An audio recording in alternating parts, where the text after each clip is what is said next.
はい、こんにちは。多聞丸のカンコレ、多聞丸です。イベントようやく終わりまして、1週間経ちましたね。今日は、まったり配信していこうと思いますので、よろしくお願いします。それでは早速始めていきましょう。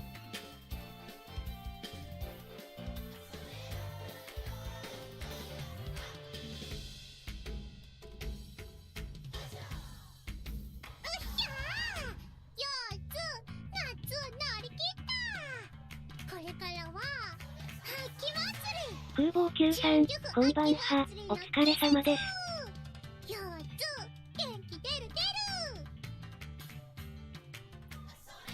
イデヤさん、こんばんは。空母 Q さん、イデヤさん、こんばんはです。今日も、よろしくお願いします。今、4つの書簡にしてますけども、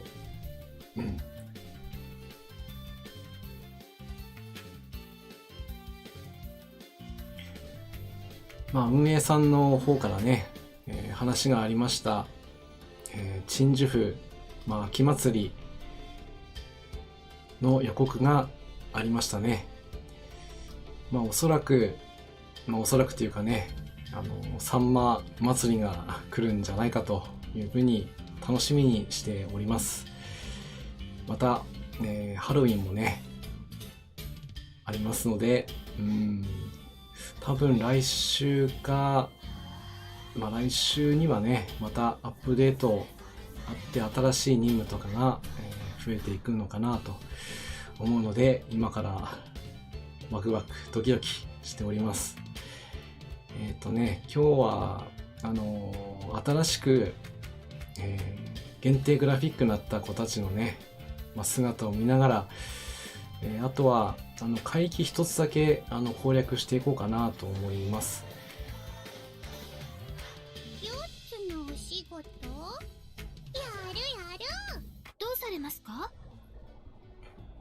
任務の方はね、この潜水艦隊出撃せよ、潜水艦戦力を中核とした艦隊で中部海域哨戒線へ反復出撃、敵戦力を残減せよというね、あまりマンスリー任務ではあるんですけども、3回S処理取ればいいのかな。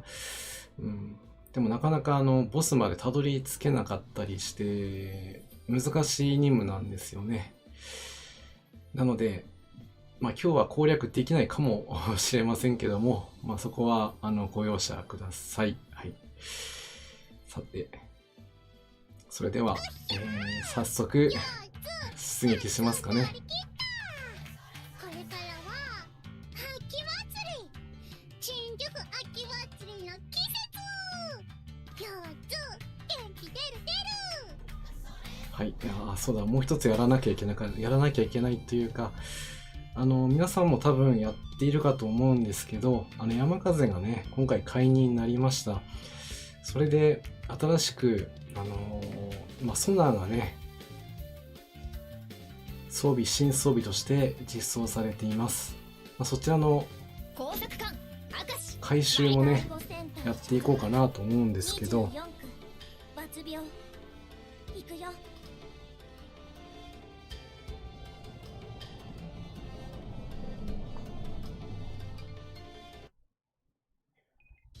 図鑑ナンバーが、438番ですね。こちらの、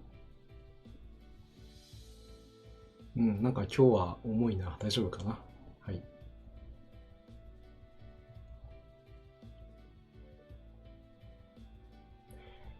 三式水中探針機海ですね。この山風妖精が非常に印象深いかわいいということでね、回収型の対戦兵装です。日本海軍装備の主力アクティブソナーを改良調整、対戦戦闘の戦訓を取り入れて回収した3式水中単身機の改良型ですと。日本海軍の駆逐艦を中心としていくつかの艦でより高い運用性を発揮しますということになっております。山風とね、しぐれの場合ですと、プラス対戦値が16になるということで、非常に有用な装備になっているのは、皆さんもね、多分知っているとは思うんですけど、こちらをさらに回収することによって、他の艦務たちにもね、活用することで、おそらく、次のイベントでは、潜水艦ね、今回の予想作戦でもかなりね、猛威を振るいましたけども、こちらもその対策としては、今まで3式水中単身機だけでもね、結構きつかったんですけど、少しでもね、評価をしていきたいですね。ということで回収します。明石の交渉へようこでは、まだね、回収するのは初めてなので、まだね、0なんですけど、一応6までは上げといて、あとは、イベント始まった時にでもね、これちょっともうちょっと上げた方がいいなと思ったら、上げていこうかなっていうのもね、素材として水中、この3式のマイバージョンがね、必要になってくるんで、一応数はあるんですけど、これ作るとなるとまた面倒なことになってくるので、了解です。分かった。大事に使う。いい感じですね。回収成功です。はい、ということでね、これで一つ回収ができました。一応これだけでも、火力、対戦命中、あとは、雷撃の回避もね、つくことになりますので、艦隊司令部より入電。おっとびっくり。そうか、任務っ子も喋るんだったな。はい。で、任務をね、やりくりしながらネジの方は節約していこうかなというふうに思います。第一潜水隊機関 E14 出撃するから抜はい、では編成の方はこんな感じになっております。機関は、イオですね。そして、かなさん。前回のイベントで取ったこの新風も熟練度上げないといけないんでつけて持ってたりもしますけども、一応攻撃力にほとんど全振りといったところですね。そして多いと、あと潜水艦今回は3人必要になるので、潮井とイクですね。そして軽巡のラブクマといったような編成でいきたいと思います。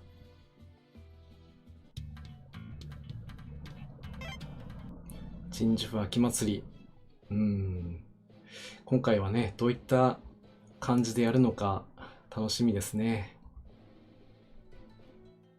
だいたい1の1でサンマ取れたら、もうほとんどそれで取っちゃうような感じで毎回やってはいますけど、セイラン631空のみんな取りすぎるとね、今度なかなかドロップしなくなっちゃうんで、適時、いろんな海域をね、ぐるぐる回っていくような感じにはなると思います。合戦用意。潜望鏡進路。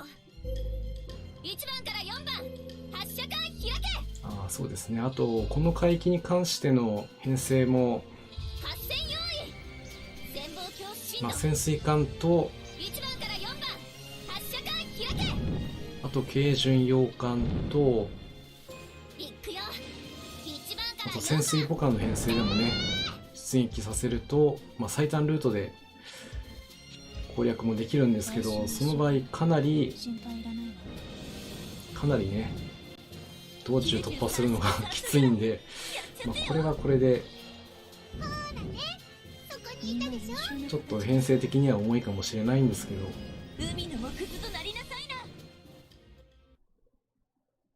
体感的にも攻略しやすいのかなというふうな感じで今回はね、正規空母入りの編成にしていますが、あれにボス前でそれたり、いやボスの途中でもねそれたりするんで、その時は仕方ないので帰るしかないんですけど、今回はねうまくいくといいな。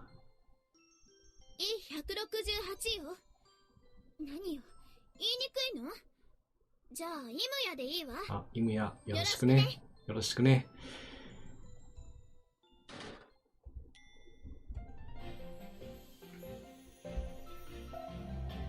この F マスがね潜水母艦で行った時に本当に突破できるかっていうのは相手の編成次第で。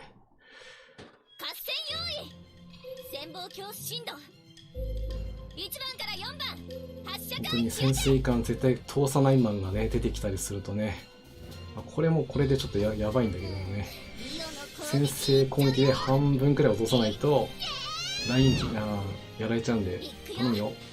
おードン。これで3隻は落とせたな。あと1隻。これで悪くて中波ね。このように潜水艦絶対通さないマンがねいるんで最低でも3隻以上開幕で落とさないと2発目で大破もされるのがねこのパターンなので、今回は最低保証ですねいただきました。こんな艦隊ならまた一緒に出撃したいものです。でここは気のせいだったね。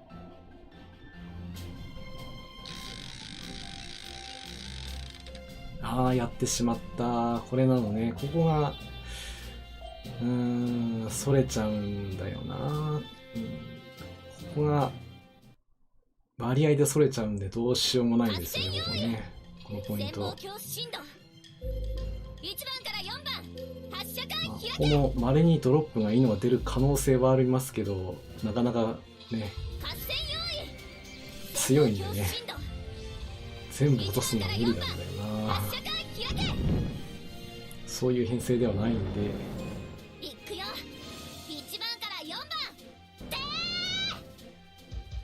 しかもケージ不利だな。これ帰るしかないな。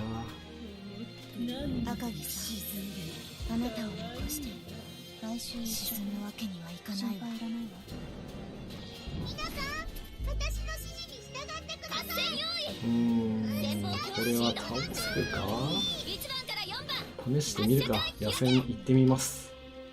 いいよ、まだまだいけます。追撃戦です。イオの攻撃いっちゃうよ。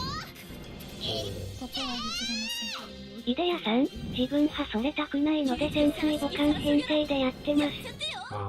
イデヤさん、そうですね。ここそれちゃうんでね。確実に行くとすれば、最短ルートのね、潜水母艦入れてあげると、それることはないんですけど、また一緒に出撃したいものです。その場合は何もドロップなし。バルジガン積みにしていかないとね、いけませんね。残念。やっぱりね、一筋縄ではいかないので、本当に攻略できたらラッキー程度に思っていきたいですね。修復に入らせていただきます。そう、いいでしょこの格納庫。左右もいいけど、やっぱセイラン一択。イエイ。ノーザンプトン級一番艦ノーザンプトン抜病出撃します。はい、今回のって言いますか、アップデートでノーザンプトンね、浴衣モードになったんですけど、これは本当初めて見たときなんだこりゃというふうにびっくりしました。皆さんも多分びっくりされたんじゃないかなと思います。上からいろんなものがね吊るされてるんですけど、これどこから吊るしてるのかちょっとよくわからないんですけどね、もしわかる方いたら教えてください。ちょっと私説明できないです。はい。左から、浮場さん、そして、連想法ちゃんですね、これはね。そして、これはホーネットの妖精さんなんですかね、これは。ぬいぐるみなのかな、ちょっとわからないですね。そして、弾薬と、鋼材と、クジラに、燃料と、あと、ベイがね、吊るされてますけど、これも妖精さんなのかな。本当に足が可愛いな。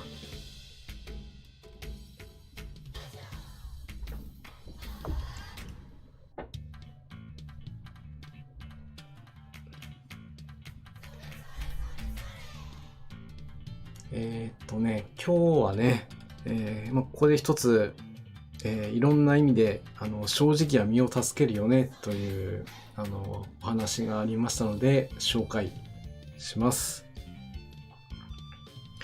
レンチの1本を、紛失した空母の整備員がいました。それで、その整備員が、何をしたかというと、まず上官に報告します。そしてそれが艦長まで報告が上がります。そうした中で艦長は訓練を停止させて、そのレンチ1本を探すのに全力で捜索を命じます。当然空母ですから、航空機がいますけど、全機を陸上基地へ帰還させます。結果として、告白した整備員は、表彰されたというね、本当にレンチが1本だけ紛失しただけでもね、もし、自分だったら報告しなかったかもしれないし、しなくてもそんな大事にならないとも思うことはあろうかと思うんですけども、そういった一つ一つがね積み重なっていくとよからぬことになりかねないと。また、そういった、気持ちがね一つ発生してしまうと同じこともまた繰り返してしまうと。ですから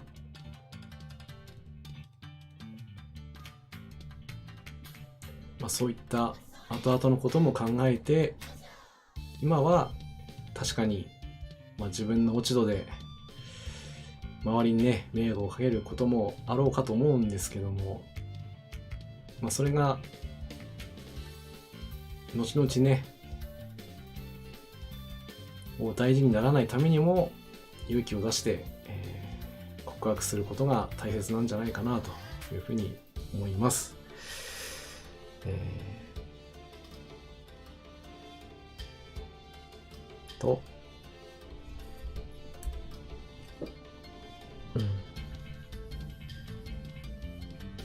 そしてもう一つ、これはまた別のお話ですが、メガネを忘れた、新幹線の運転手さんですね。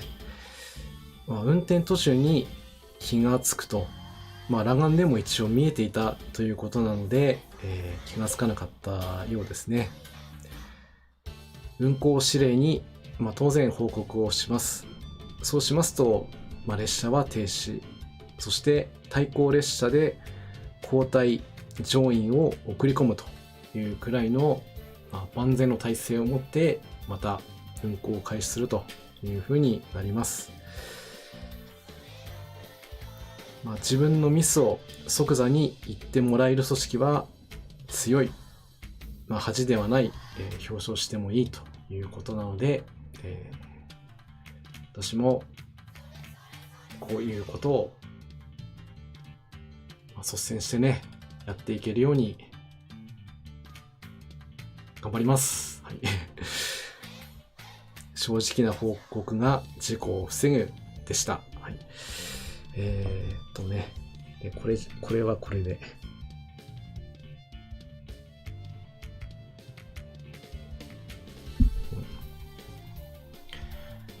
そして、鎮守府秋祭りの際に、サンマ漁がね、解禁となるわけなんですけども、その時にソナーの種類によって、ドロップ率の向上効果の有無があるということが、今までの長いサンマ祭りの中で、発見とねされています。その中で、装備がね、重要なんですけど、サンマ漁に有効な装備、そうでない装備というのがやはり存在します。それの紹介をしていこうかなと。提督、これが鎮守府秋祭り？これがいいですね。これはこっちで見た方がいいかな。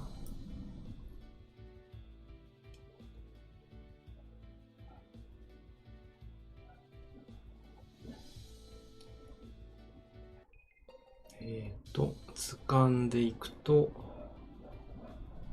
何番かな。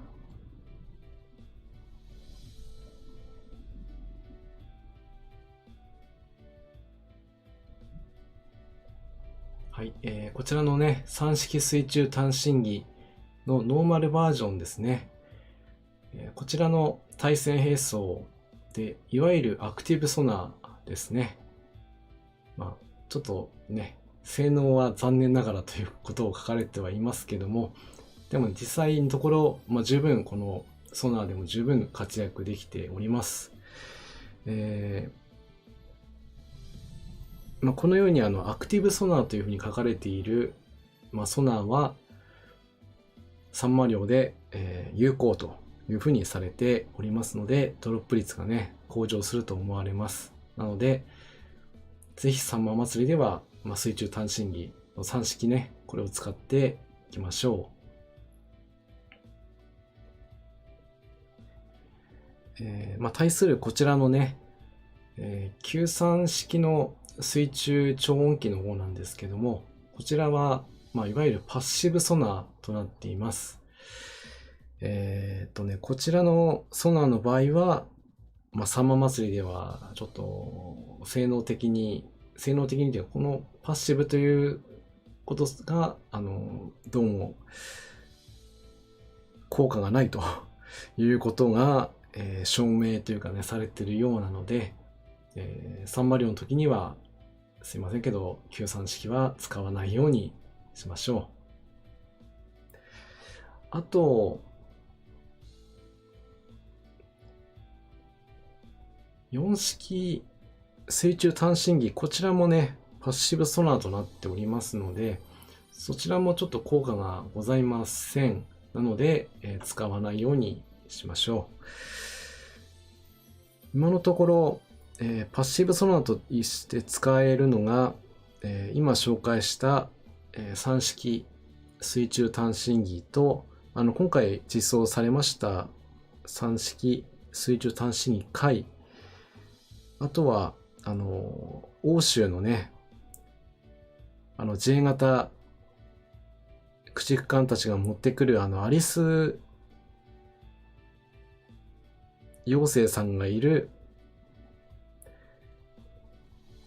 ソナーはこれはアクティブソナーとして、活用できますので、もしねそういった装備がありましたら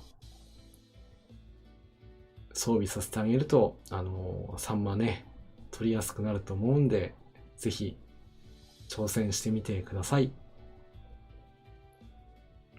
秋、この鎮守府ベースに漂うエスニックな香り。これは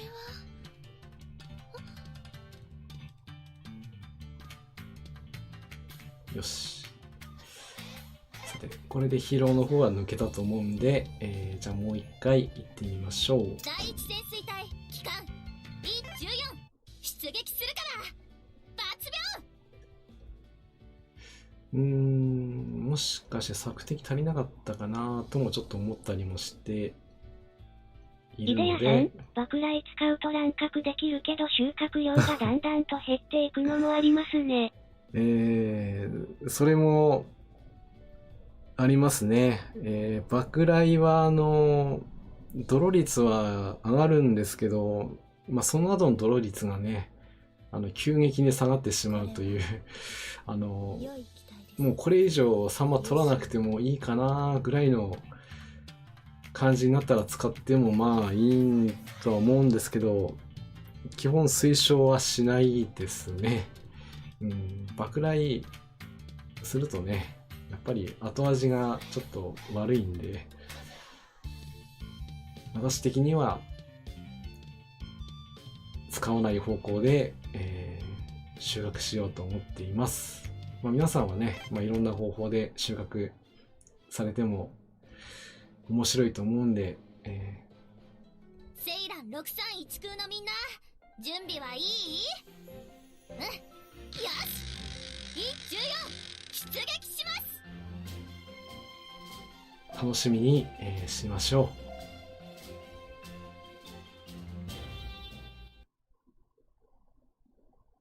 合戦用意。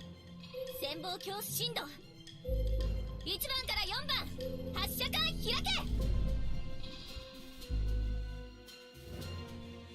合戦用意。潜望鏡進度1番から4番発射管開け。合戦用意。潜望鏡進度1番から4番発射管開け。外周一色、心配いらないわ。93式酸素ギャラう。そうですね。あとは、山風がね、今回、ダイハツと、こんなつもりなの。逆に単獣人でやられるか。海の木図となり何も言えねえ、これじゃ。皆さん、私の指示にもう潜水艦絶対通さないマンがここにもいたか。ください。悔しいのう。でもいいんだ。今日は必ず攻略しなくてもいいことになっているからいいんだ。良い作戦指揮でした。こんな簡単な経験値が美味しいま。た一緒に出撃したいものです。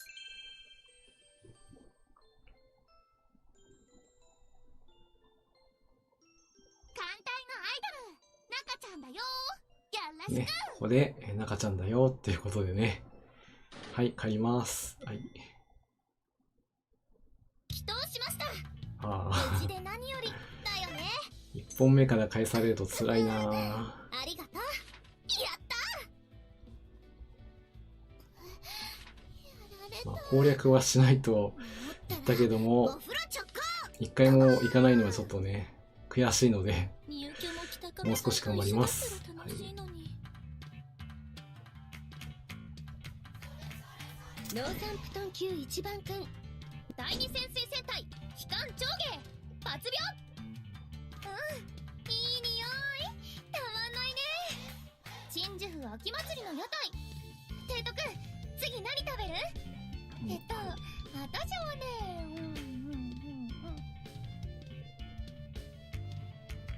はい、次の紹介するのは長元になります。と言ってもね、何を言ったらいいのかな。本当にね、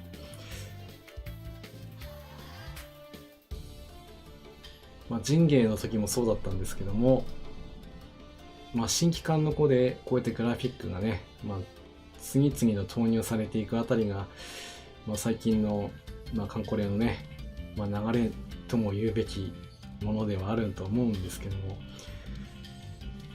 も、こうやって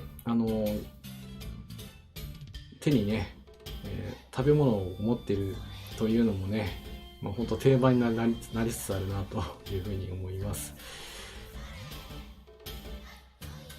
あとイカ焼き多いですよね。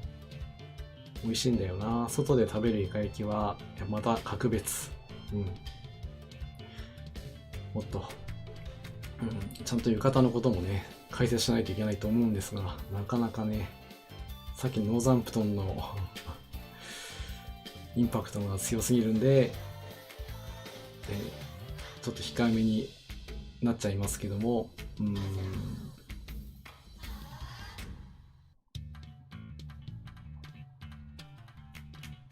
持ってる、よくね女性が持ってるこの、ポーチみたいなね、ものですけども、これは何の模様なのかな。笹、わ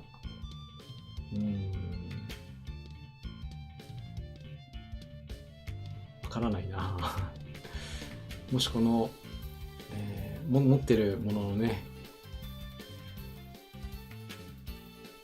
笹らしきこの植物、もし分かりましたらコメントいただけると嬉しいですちょっと無理やりですね。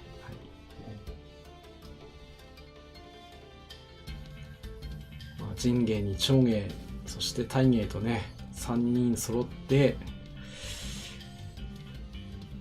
潜水母艦がねこんなに増えちゃってどうしたらいいのかなでもな、イベントでも潜水艦多分今後、輸送作戦に投入されたりもすると思われるので、みんなね活躍できるように、鍛えていきたいですね。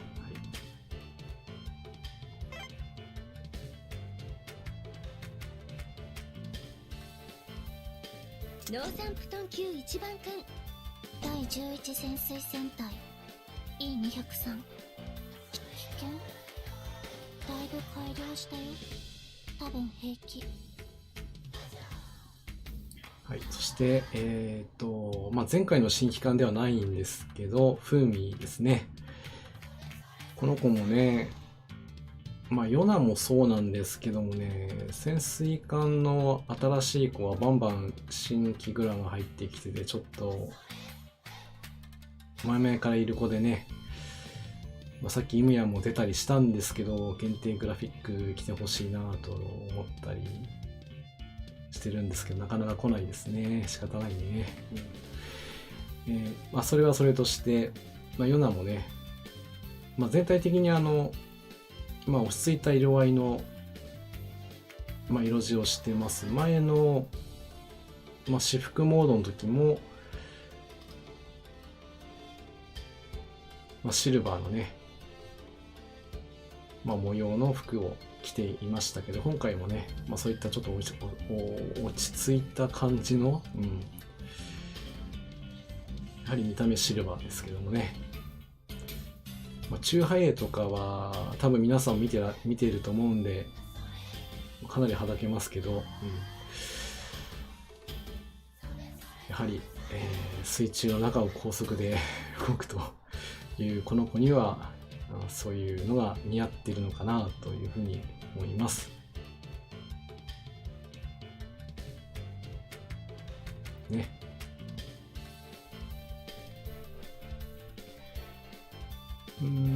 この子も手に何か持ってるんだけどな。大和なでしこ？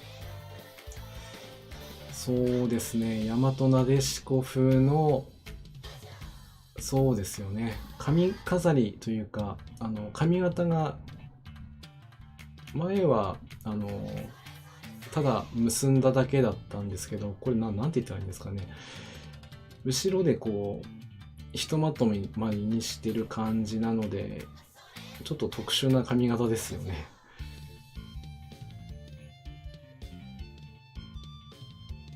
多分私こういう髪型した子は見たことないです。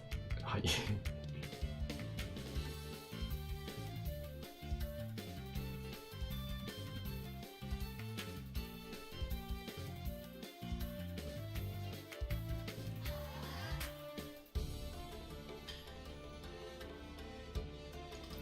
いうことでね、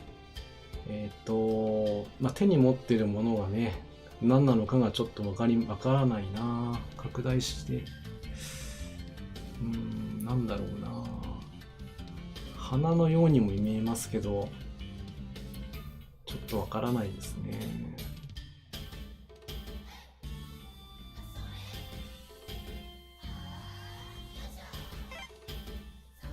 さて、そろそろいけるかな。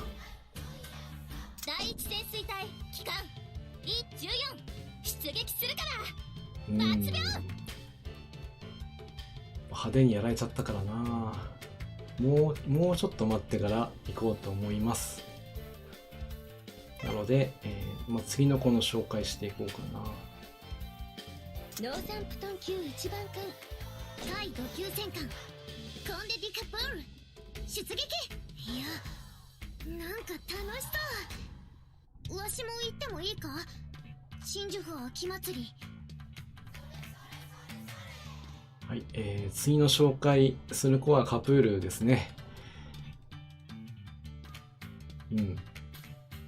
小さいですね。この子ね。戦艦なんですけども、実艦の大きさがね、元駆逐艦とそんなに変わらなかったりしたりして、多分こういう設定なんだろうなというふうに思われますけども、今回ね、浴衣モードということで、ありましたが、非常に大きな綿あめですね。持ってます。ちょっと食べきれないんじゃないかなというふうにも思いますけども、夜のね、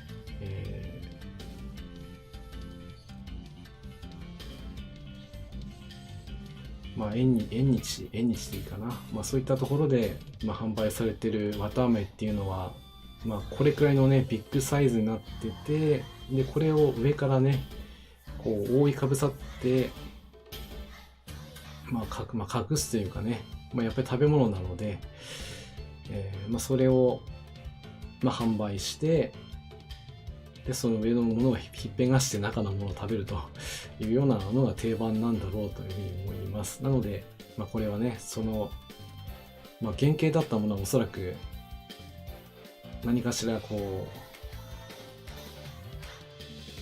う、くるまれていたと思うんですけど、これはそのままもう食べられる状態ということなので、ご理解いただけただろうかというふうに思います。ルンさん、超かわいい駆逐艦。いけない。でも、本人の前で、言ってはいけないですよ。バトルシップですからね。れっきとした、背中に背負っている手法はね、そのための手法ですから、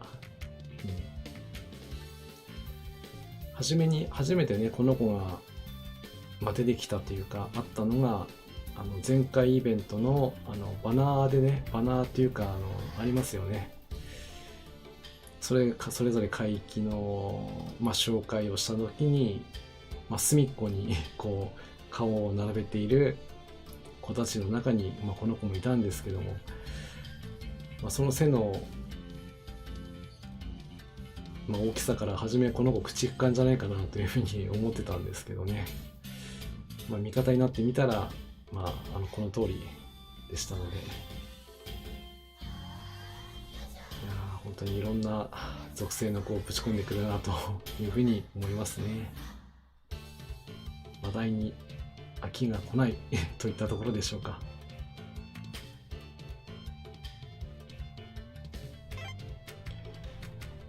さあ、そろそろいけるかな。第一潜水隊機関 E14 イオを呼んだまあね。さあ、3回目。第一潜水隊機関 E14 出撃するから抜病。今度はね、ボスまで行きたいな。行きたいな、だけどね。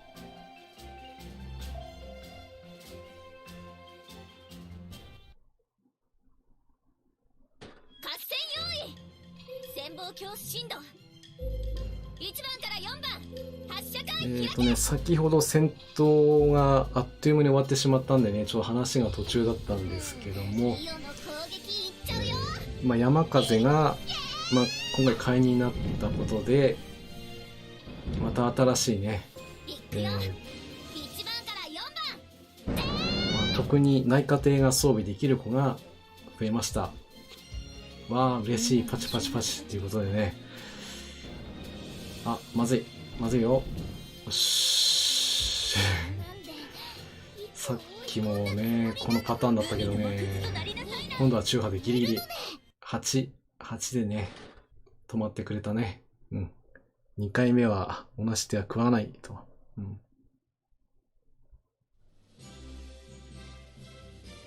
良い作戦式でした。こんな艦隊ならまた一緒に出撃内科艇のみをね、搭載できるカンムスというのも、今のところ駆逐艦でいくと、ラウ、か、ルンさん、一緒に頑張ってください。一緒に頑張っていきましょう。ね。ここは、合戦用意。なかなか突破がね、難しいんですよね。な1ので番から、4番。できたらラッキー程度で行った方が精神的にはやばい。本当潜水艦殺すマンが3隻もおる。やられる前にやるしかない。一機残ったな、これは。1番から4番発射開開け。みんな優秀な子たちです。ダメだ。一回食らっちゃう。かわした。海の藻くずとなりなさいな。皆さん、 2発目はないぞ、2発目は。いくよ。1番から4本当に殺意が高いな、ここは。臨系人だからね。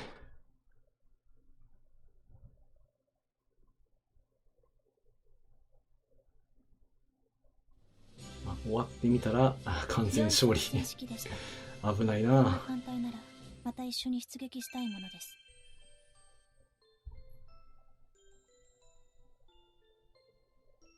いすずです。水雷戦隊の指揮ならお任せ。全力で提督を勝利に導くわ。よろしくね。いすずですね。今回のアップデートで火力がね、アップしました。ラウ、か、ルンさん、予装備も更新する必要があります。撃ち手、戦車。そうですね。戦車や、ダイハツの搭載できる、回収はね、やはり、前回もかなりいけるね、きっと。陸上戦で苦戦をね、強いられましたけども、少しでも回収しておきますとね、潜望鏡進路。突破する可能性1番が、から4番発射開開け。その道がね、開けますので、合戦用意。用意の方はしていきたいですね。1番から4番発射開開け。合戦用意。内科艇を装備できる子は今回、 1番から4番発射開開け。93式酸素魚雷。やっちゃ今ってよ。回の、今現在で、駆逐艦では7名になりましたね。白露、黒潮、雪風、風雲、沖波、そして朝霜、ですね。この後これに、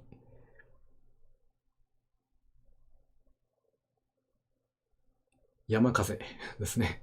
間違って嵐って言おうとしたな。良い作戦式でした。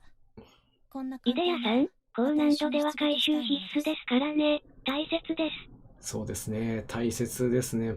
でも、高難度というか多分、オツ難度でも回収してないと、ギミックをね、突破できなかったりするので、これからいけるね、きっと。これからね、どんな風になっていくのか、本当にね、怖い。多分次は教師進路またね、 1番から4番太平洋に帰ってくるんだろうと思いますので、イオの攻撃いっちゃうよ。まあ、準備の方は怠らずに期待です。いくよ。そして今回ようやくボスに到達してきたが、同行戦か。同行戦なら、やられちゃったよ。みんな優秀な子たちですまだまだやれるよ。なめないで。そうだね。そこにいたでしょ。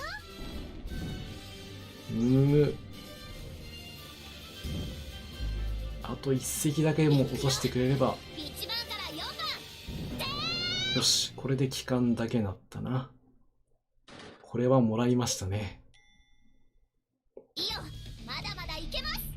追撃戦です。イオの攻撃いっちゃうよ。いっちゃうよ。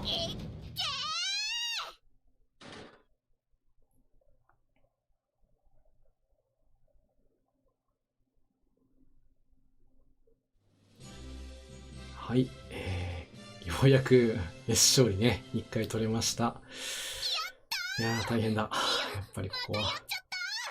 提督、褒めてくれてもいいよ。イエイ。やったね。まあね、こちらの編成ですと、まあボスまで到達できれば、まあね、T 字フリーたまに引くこともありますけど、まあ一勝利は取りやすいかなというふうに思います。はい。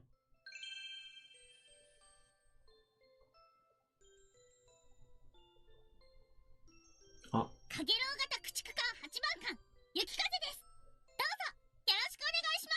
なんとここで雪風の登場です。ありがとう。持ってるなぁ。ちょっとね、夏のお嬢さん風がなくなっちゃったんで寂しい感じもしますけど、まあこれが本来の雪風の姿なんでね。まあ内科で装備できますので、陸戦でも戦いますよ。祈祷しました。無事で何よりだよね。ありがとう。という感じでね、一応出撃の方は今日はこれで、終わりです。攻略するとは言ってないから OK だよね。ノーザンプトンバツロイヤルネイビー HMS ビクトリアス抜病する。私準備は万全よ。問題ないわ。はい、で今度はね、ビクトリアスですね。どちらかというと随分こう、渋い感じの浴衣になっております。大人の、女性というね感じがしていいんじゃないのかなと。で、手に持ってるこの、ライフル銃みたいなのは多分射的をやってるんじゃないかなと、想像はできますけど、射的ってね意外と難しいよね。狙ったところに飛ばないことになってるらしいんで、これも、運営の罠かもしれない。あとちょっと見えづらいですけど、手に、リンゴ飴をね持ってます。今回家具屋さんで、リンゴ飴とかね、あと型抜きだったかな、その家具が今回追加されているので、そちらを合わせて出してみるとその雰囲気を味わえるんじゃないかなというふうに思います。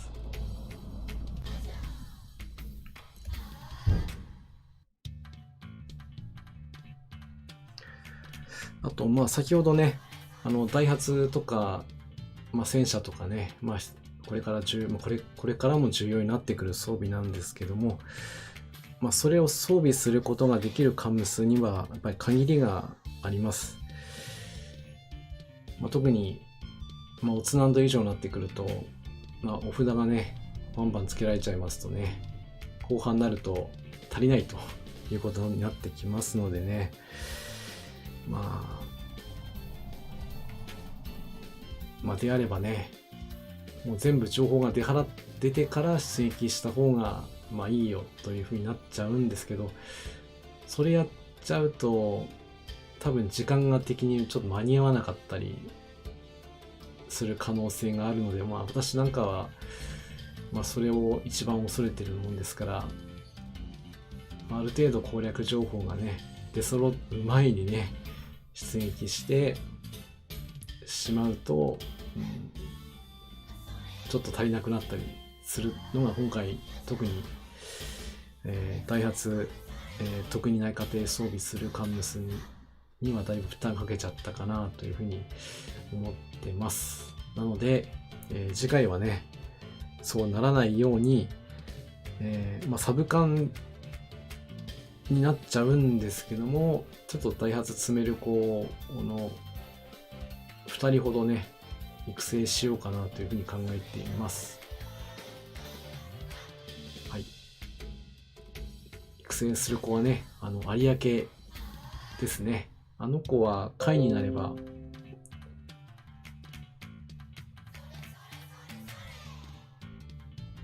ダイハツがね装備できる非常に優秀な子で、今回のイベントではなかったんですけども、前回のルンガ沖野戦の時にドロップした子が2名おりますので、その子らを使って、それの対処に当たろうかなというふうに考えています。はい、ちょっとビクトリアスと話がそれちゃったんですけども、実はこの子改装するレベルに達しておりますので、今日ここで改装したいと思います。45でね改装できますんでね。燃料じゃないな、弾薬と鋼材がねちょっと使います。あと開発資材もね少々使いますけども、これでまた強力な装甲空母が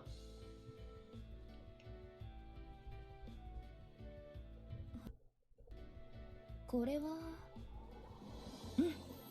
良さそうね。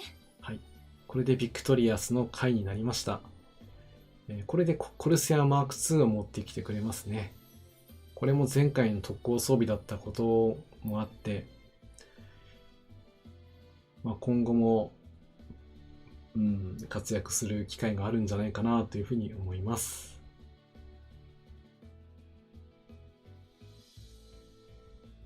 はい、じゃあビクトリアスはこれで OK と。それでは最後に紹介になるのがノーサンプトン級一番艦第67任務部隊 USS ホノルル抜病だ。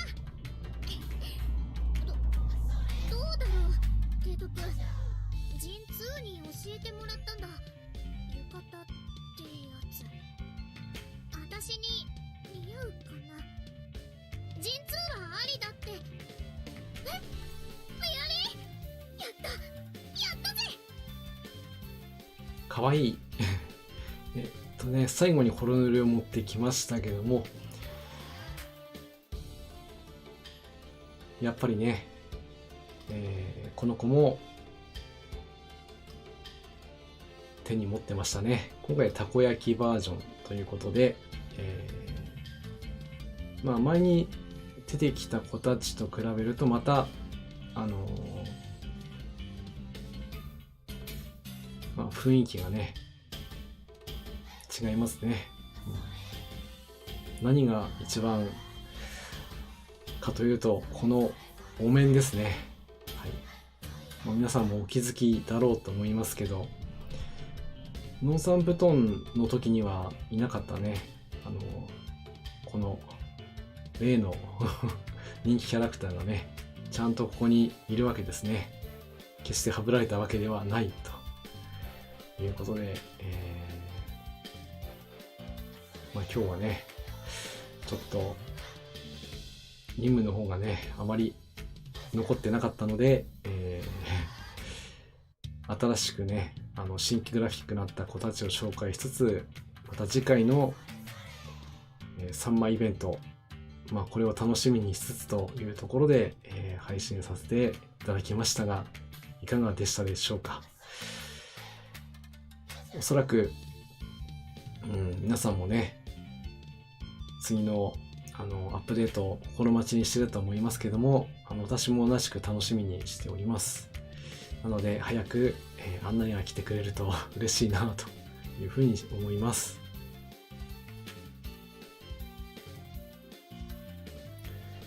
カンコレのね、私が一番いいなと思ってるところに一つにこの限定グラフィック、これはその子がね、全てその季節になったらそのグラフィックになるということで、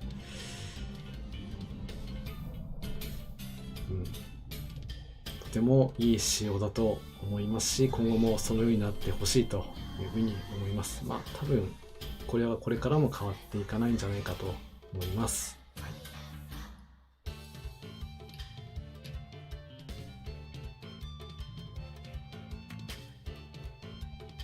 はい。というところで、今日の、多聞丸の、カンコレ、多聞丸です。配信の方も今日は、ここでお別れとなります。ここまでね、ご視聴いただきましてありがとうございます。